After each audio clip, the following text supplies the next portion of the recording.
We'd like to welcome each and every individual to Voices of Integrity podcast for the white male over 50. You might be thinking, why are there so many women, on a podcast for a white male over 50? Because they're curious about, you know, what the white male over 50 is thinking. That's not a bad thing, actually. Um, but we do warn you all in every podcast, this can get a little salty. It can be a little offensive. We're kind of equal opportunity of offenders. Like we could offend like everybody, especially the white male over 50. So I don't know, you ladies have probably all noticed that women hunt in packs.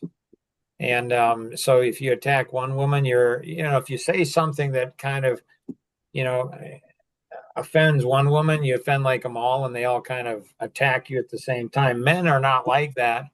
Men are like, if one man says something offensive, none of the other men stick up for him, like like throw him under the bus. So my partner in crime here, Patrick, Ryan, he's not here today. So I tried to warn him. I'm like, listen, buddy, if they go south on you, buddy, I'm not gonna rescue you. You're going down. Like, I don't know, you got to show up for these.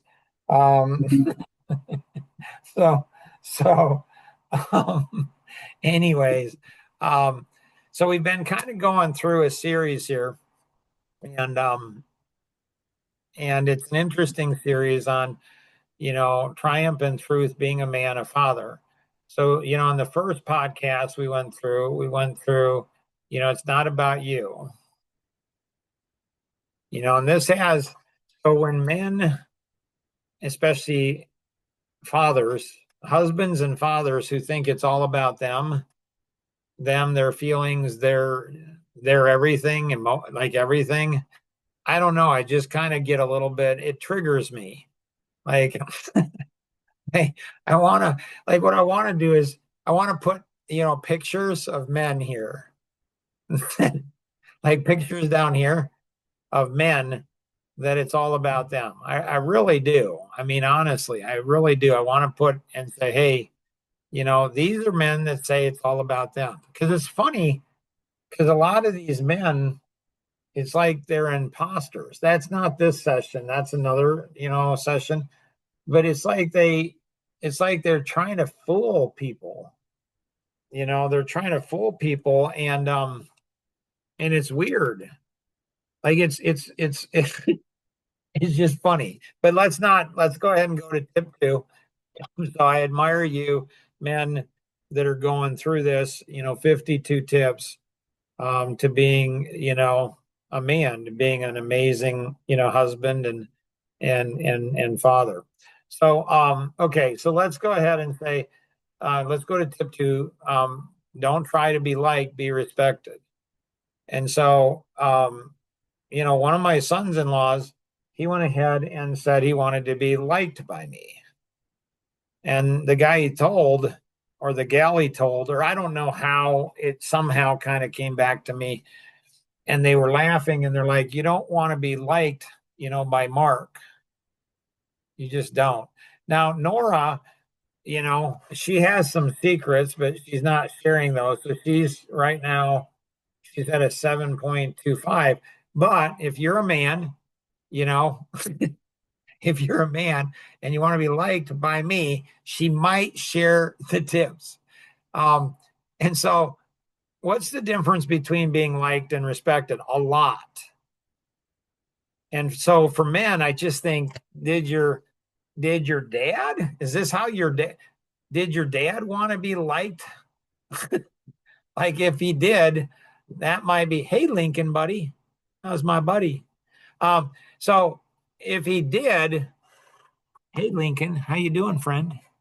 Hey, Hey, hi, hi. how are you? Hi, how are you? Yeah, I know you got to go. You got stuff doing.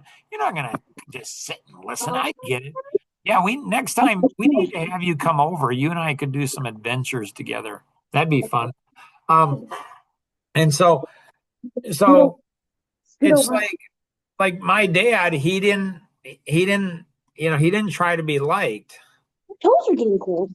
And so it's interesting because I don't feel that my responsibility as a husband or a father is to create happiness for my wife and my kids. Like I don't think that's my role. Well, that's interesting, Mark. Really? Yeah, I don't no. think it should be more. What do you mean? Nora's kind of cracking up there, but breaking up there. So, yeah, I think my responsibility as a husband and a father is to do the right thing, not the thing that creates happiness. I like if I'm trying, so I realized very early, and there are some husbands out there, and just bless their souls. Like I feel bad for them. They're going to go ahead and grow up to be miserable old men because they want to be liked. And it's like, you don't want to be liked as a man. You want to be respected. And there's a big difference. And so, my dad did some things that were very unpopular, not a lot, but some things that were very unpopular. We kids were not happy. My mom wasn't happy, although my mom didn't communicate. I mean, I knew, but she supported him. I mean, she got behind him and said, okay, this is what dad's saying. And so she was huge on that, really good. But I knew that, because I was sensitive, I knew that my mom wasn't real thrilled about my dad's choices. And, I wasn't either, but she supported him and I respect him for that and her for that, both of them, And so if you want to be liked as a man, you're going to do things, especially with your kids. Like especially with your kids. You're they're little buggers. Like they're just little buggers. They are. And so if you're liked by your kids, I'm not saying never, I'm just saying that if you're going for being liked by your children, and so if you want to be liked by your father-in-law, you probably are going to, want to be liked by your wife and your kids. I can tell you, being liked by your wife, it's not that hard. It's really not. I mean, it is for some of you. Like some of you, your wives don't like you. But it's interesting because we had our three youngest, our three of our grandchildren over for 5 days. And so they were 5 years old and 3 years old. So two girls and a boy who's 1 year old. And the boy was 1 year. And the 3 and the 5, and they're just adorable. Man, their grandpa just absolutely adores them, and they love their grandpa. I mean, they really do. And grandpa loves them. But I'm not looking to be liked by them. Like they're going to respect grandpa. And if you don't go ahead and obey grandma, you're in big trouble. That is not like I'm working along in my office, but it's in the kind of living room, and then they're in the kitchen, and I can't see them, but I can hear them. And I'm telling you, the first time one of those girls sassed my wife, they come in and they talk to me, and it's very simple. You don't sass grandma. They sass their mom. You don't sass your mom. And they even sassed, Elaine's daughter, who's just absolutely amazing. She came over and helped out, and Roseanne and I appreciate that so much. But they actually didn't obey her, and they sassed her a little bit. That's not acceptable. Grandpa's stopping his work and having a come to Jesus talk with these 3-year-old, 5-year-olds. It's like, maybe you're not clear. Like I tolerate more sass coming from me to me than my wife or, my daughters or, somebody who's babysitting, caring, like in authority. So as a dad, you have to teach your kids, like if they don't respect you, they're probably not going to respect other people in authority. They just won't. They just won't. This is not going to go well for your kids. It's not going to go well for you as a dad. Like it's just not. Like there was once at an event that we had, and there was a 12-year-old boy, and somebody went ahead and said to him, don't throw that football at the younger kids because you're going to hurt him. And he threw it. And I'm telling you, the man who told him that, wow. Like, he didn't go out and take him and take that 12-year-old over his knee and spank him, but probably he wanted, like, but that makes not only that 12-year-old look pathetic, just absolutely no respect at all for authority. None. Where is he getting that from? He's getting it from his dad. Now, that 12-year-old boy, at what point does he get named on a podcast and called out for being a goofball? And so you, as a dad, you better support your wife, and your kids give her lip. She has to spend all day with them, for crying out loud.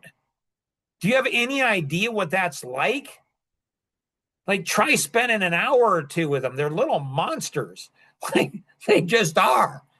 So you better support your wife, and she will respect you.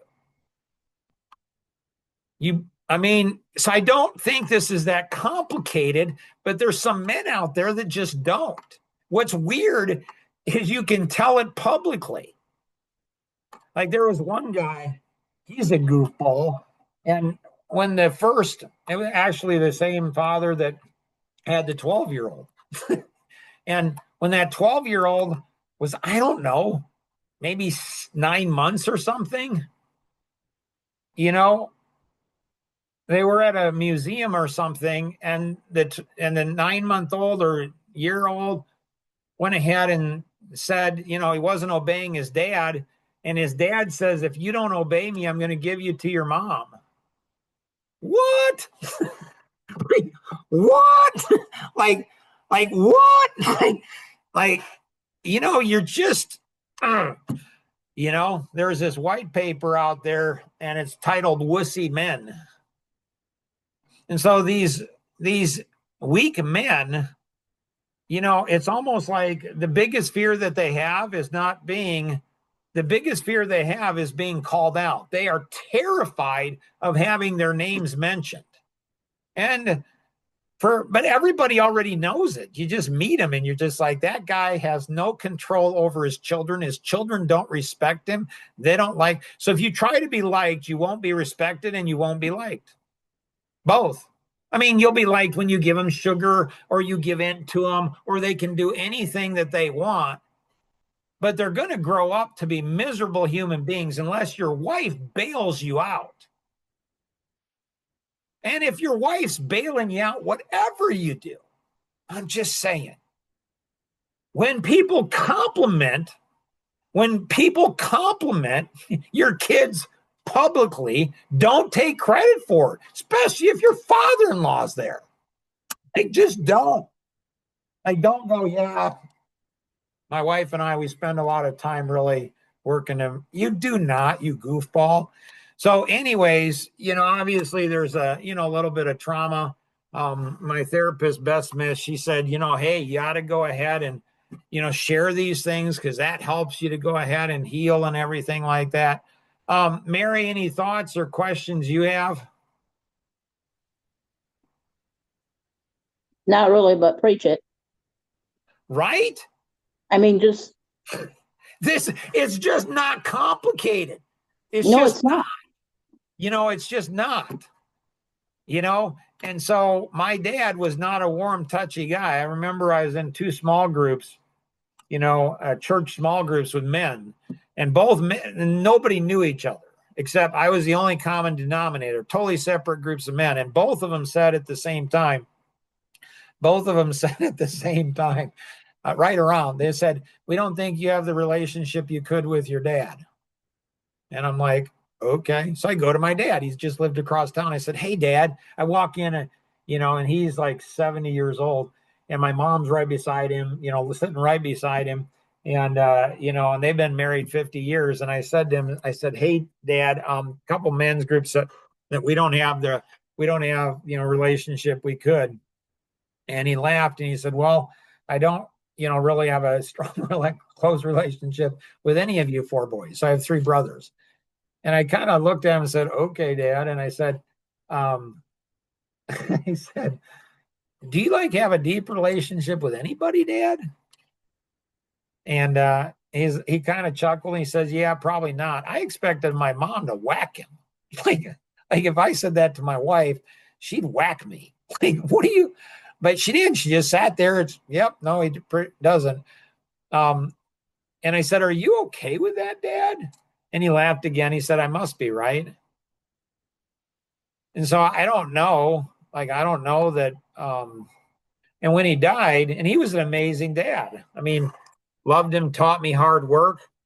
He taught me, you didn't mess with him.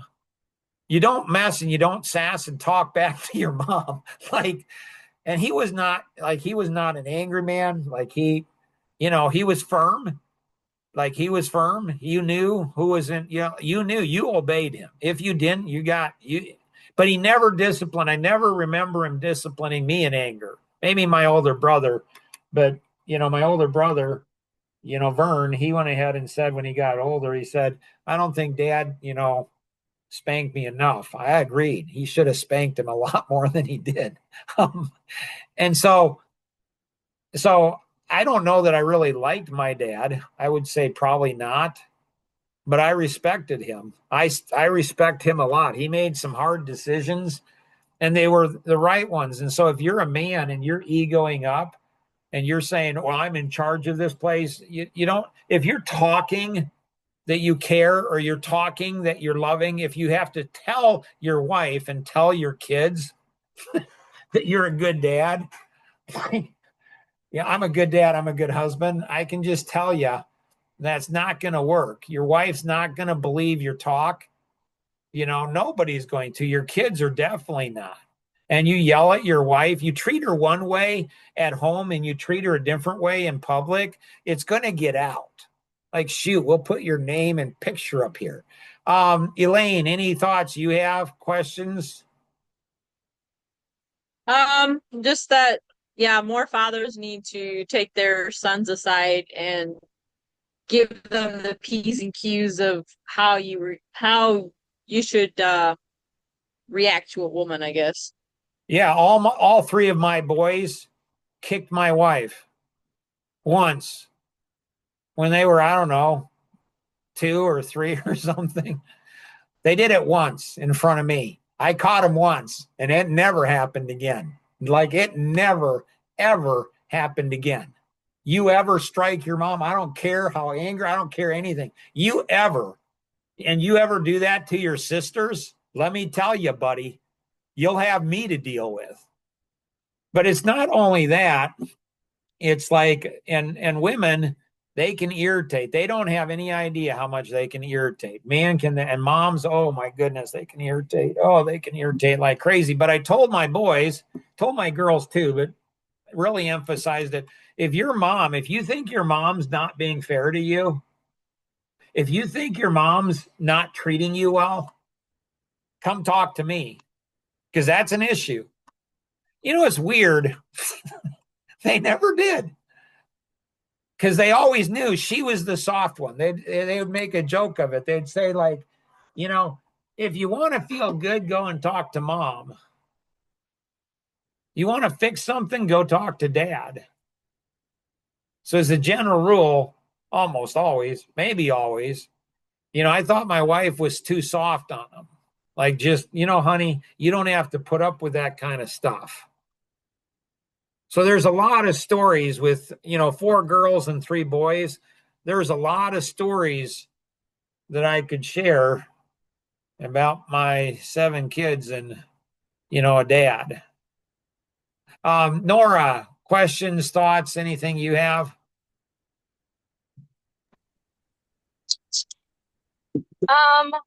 Just on the comment you made about it's not your responsibility or something like that to make your wife and kids happy. Is that what you said? Yep. Yeah, I just wanted to kind of elaborate on that. So if you look to people to make you happy, they're always going to fail because they're imperfect. Well, I'm not saying I disagree, because I never say that, because that's an arrogant thing to say I disagree. And so I'm not saying I'm disagreeing. Like if you said, what do you mean by that, Mark? I'd say I need to focus on doing the right thing, always, always doing the right thing. And, being a son of a Baptist pastor, you go to church 3 times a week, like for 40 years. So you get you hear a lot of, you hear a lot of sermons about wives submit to your husbands. But there's a verse right before that. Like right before that, there's immediately before that verse, it says submit one to another. So I've never had a pastor really go. I've asked pastors. I had one story, just a fascinating story. So Roseanne and I were going to a new church, and we were in this group, and it was a marriage group, and there were, I don't know, 8 couples, 10 couples. And I have a rule. I have lots of rules. But one of the rules is if my wife's with me in a group, I don't go ahead and ask a question unless she gives me the okay. Why is that, Mark?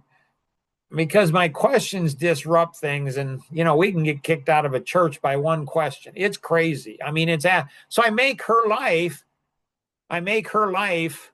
harder because of the questions I ask. So it's out of respect. It's not something she demanded. It's just out of respect. I'm like, I don't want to make her life harder. But I looked at her and she didn't even know what question I was going to ask. And, the guy and the pastor in the front, he's talking about wives submitting to your husbands and kids submitting to, parents. And I agree with all of that, but he didn't talk about the passage about submitting one to another.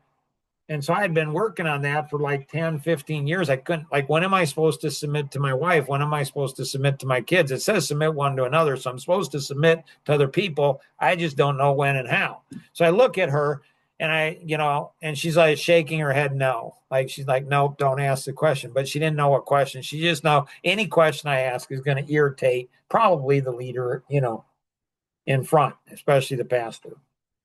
So then, it gets more, and then I give her the puppy dog eyes, and then I go ahead and, and finally she relents, and, I just kind of wear her down. Not by anything I say, because it's this course, they're teaching. So I go ahead and finally she says, okay, fine, ask the question. So I raised my hand. I said, yeah, I have a question, like the passage right before, where it says, and I mean, I didn't even get it out of, and he just lit me up like a Christmas. We're new to the church, for crying out loud. He's like, you know what? It doesn't negate the next verse. And some people use that passage against pastors. I'm like, whoa, dude, like chill out. Like I'm a sincere husband. So I'd have probably been 44, maybe 43 to 45 years old. So I am sincerely trying to figure out when I should submit to my wife and kids. So if you submit when you shouldn't as a husband and as a father, that's not good. That's being a wuss. If you do submit when you shouldn't, don't when you should, that works. So if my wife and my kids always know, Dad or Mark, he's always trying to make the right decision. He's just always doing that. That's just who he is. His character is, he's not trying to make his life easier. He's not trying to go ahead and do it for his own benefit. He's not doing it to look good. He is genuinely trying to make the right decision all the time. And there are many times that my wife and my kids did not like the decisions I made. But it wasn't I really searched and I tried to give in to my wife and kids every time I could. So I tried to model submission to them. Like, I don't want to go ahead. I didn't want to watch Barbie, but I did with my youngest daughters when we'd go on dates. Like, there's a lot of things that I did that I didn't want to do. And here's another tip for men too. Like this, I think is. You're gonna have to hop off. Okay, we'll see you. Yeah. Well, bye. So this is a tip. I don't know, man. It's like I don't know why they can't understand this. This is really important. If you're doing something you don't like with your wife, or for your wife, with or for your wife, or you're doing something you don't like with or for your children, don't moan and whine and complain or don't, like Nora and I were talking. You don't need a sticker. Like, you don't need a sticker. Like, if you're counting and you're telling your wife, I did this and this and this for you, or your kids, I did this and this and this for you. If you're telling them that, you're not doing enough. You're just not. It's just so boorish behavior. If you have to lift it up and say, oh, I did this and I'm doing this and I've done this and all of this kind of stuff. So if you're whining or complaining or asking for a sticker, that's not manly. People aren't going to like you. Your wife's not going to like you. She's not going to respect you. Go for respect and you'll be liked. You just will. Go for liked and you won't be liked and you won't be respected. You just won't. As your kids get older, they're going to actually grow to despise you as a man, because they'll start to see how their mom was the one that was really caring for them, and they're going to despise you as a dad. Absolutely repulsive. They won't want to be tragic.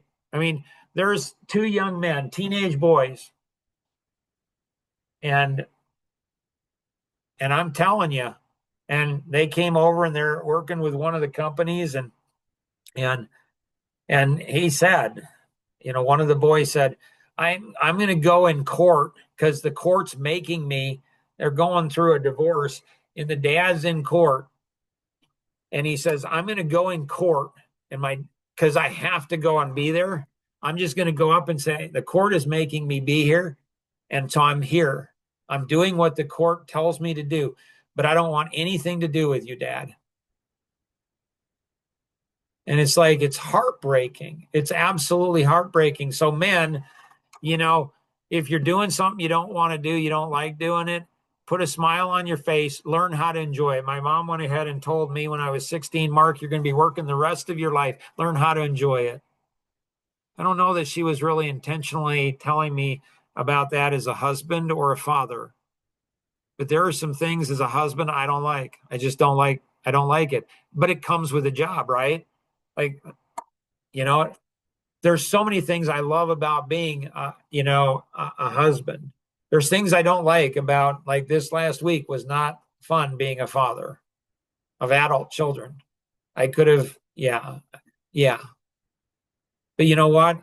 That's what you get when you make a choice to get married and have sex with your wife. You know what? Those kids are your choice. You make a choice to have those kids as a dad.